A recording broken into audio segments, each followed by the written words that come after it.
Ja Suvi Kesän keittiöstä moi!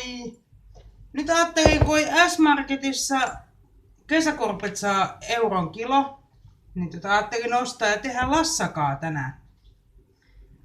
Se on vähän hiilihydraattinen ja jotain lapa, mut en mä sitä sen takia, vaan sen takia, että se on pirun edullista. Et kilo kesäkurpit saa nyt maksaa sitten kokonaisen euron, niin mä oon leikannut ne valmistamiseksi lanteeksi. Jos sulla on hermoja ja viitseliäisyyttä, niin leikkaa ne pitkittäin semmoiseksi vähän niin kuin lasagne levyiksi. Tämän idea on vähän niin kuin lasagne, mutta ilman pastaa.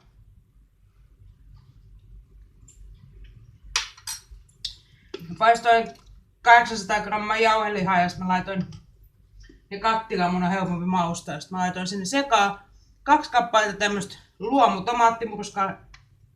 Ostin luomua sen takia, kun tää nyt sattuu olemaan sinne helpoiten löydettävissä. Ja tää sisältää oreganoa ja basilikaa.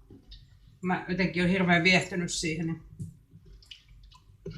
vähän pliisun makustois soossin. Sitten vähän soijaa sinne. Nyt vähän lirahti liikaa, mutta no, kyllä sitä tasottuu. Vähän tyypillistä mulle. Kokatessa aina vähän roiskuja niin päin pois. Tässä on kyllä nyt vähän maku tummentuu. No, ei se nyt ihan vielä. Ja siis suosittelen ihan niinku tekemään, no mulla on astianpesukone, niin sen takia mä nyt sotken tälleen, niin sotken kattilankin. Mut ihan vaan sen takia, että sais siitä se, että on maukas se soossi. No minähän teen tietenkin ilman juustoa, koska mä oon semmonen outo tyyppi. Vähän se kyllä kaipaisi vielä. Mitähän sinne laittaisi? Suola on niin hirveän helppo, mutta sit taas ei sekään järkevää pitemmän päälle. Ja mulla on taas jalat kipeät, niin kuin tää tuntuu toistumaan joka ikisessä videossa. Mulla on nyt muuton jälkeen, mulla on mausteet vähän miten sattuu.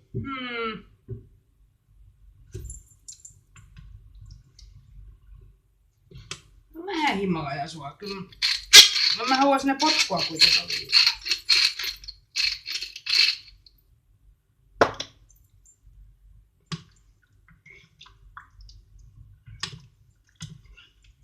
Vähän mehiä, että ennen kuin maistaa, niin tietää, että onko se sitten.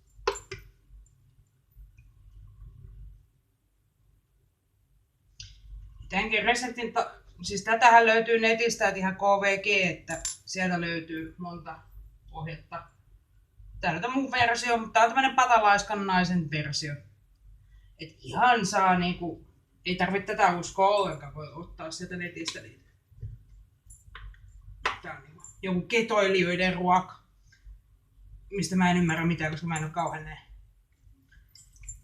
ketodietti-ihmisiä. Olen kokeillut elämässäni pari kertaa ja toisella kerran mä totesin, että se ei ole mun laji, koska mä muutuin manaajaksi. Ja se enempää ei kerrokaan näin ruokavideossa, niin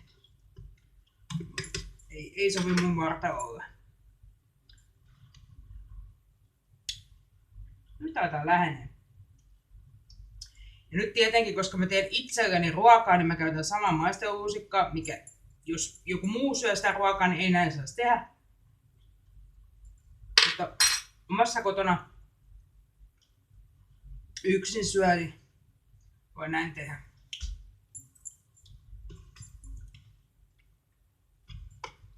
No eikä sitä aika hyvä tuu. Niin joo, tietysti jos voinut sen uuninkin laittaa etukäteen päälle. Kato, ei älyä niin paljon. Tämmönen normaali pyreksin vuoka. En tiedä virallista koko määritelmää, mutta sitten vaan otetaan latomaa kastiketta ensin pohjalle. Ja sitten ottaa vuorotellen noita kesäkurpitsoja. Jos haluaa itkettää kesäkurpitsat, niin voiko se nyt, no senkin mä katsoin Googlesta silloin kerran mä tein sen. Laittaa näitä lantteja leivinpaperin päälle ja ripottelee niihin vähän suolaa ja laittaa ne uuniin 4-5 minuutiksi ne 50 asteeseen, niin ne päästään sitä nestettä ulos. Mutta suoraan sanoen mä oon niin laiska, että mä en jaksanut sitäkään tehdä. Sitten tänne vaan odotaan näitä lantteja. Tässähän tää meneekin mukavasti iltapäivä, kun näitä latoo tänne. No. Mut ainakin niinku on vähän nyt sitten kevyempi sapuska olevinaan.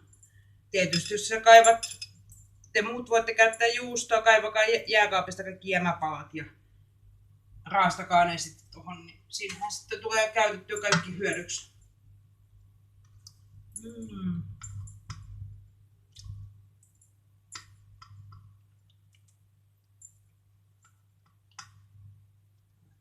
Mä ostin kilon noita kesäkurpitsoja, leikkasin ne tyhmyyksissä, niin jotenkin olin niin tohkeissa, niin leikkasin niitä, niin ehkä olisi kannattanut jättää leikkaamatta, kun niitä varmaan aika paljon menee hukkaan. No, sillä nyt ei sit voi minkään.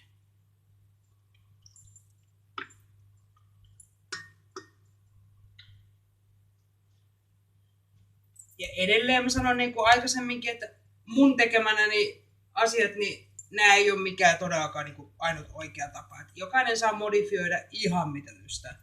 Tähän voi käyttää vaikka munakoisoa, jos haluaa. Jos jostain syystä se on niin kuin semmoinen enemmän lemppari.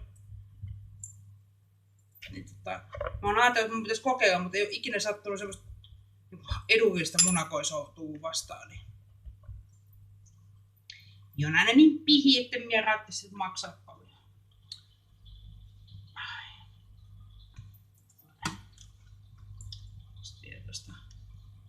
Yksi kerros, tuleekohan tästä? Ei varmaan kyllä enää.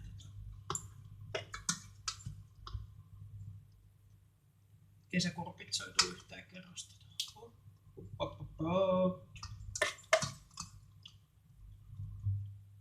Noin.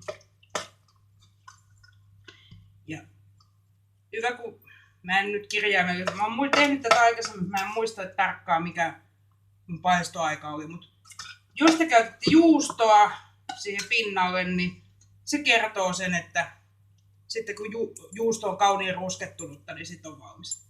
No mistä hitosta mies en tiedä? No.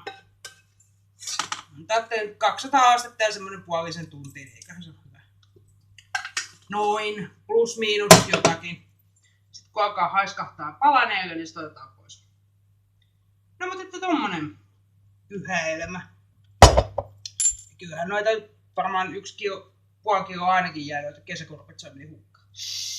No, elämä on tällaista. Huikentelevaa. No niin, mä pidin puolisen tuntia sitä 200 asteessa.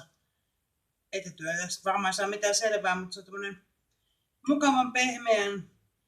Ja sitten tuli mieleen, että ihan oikeesti, jos jääkaapissa on vaikka porkkanoita, niin raasta sitä tonne väliin. Se tuo vähän tukusampaa.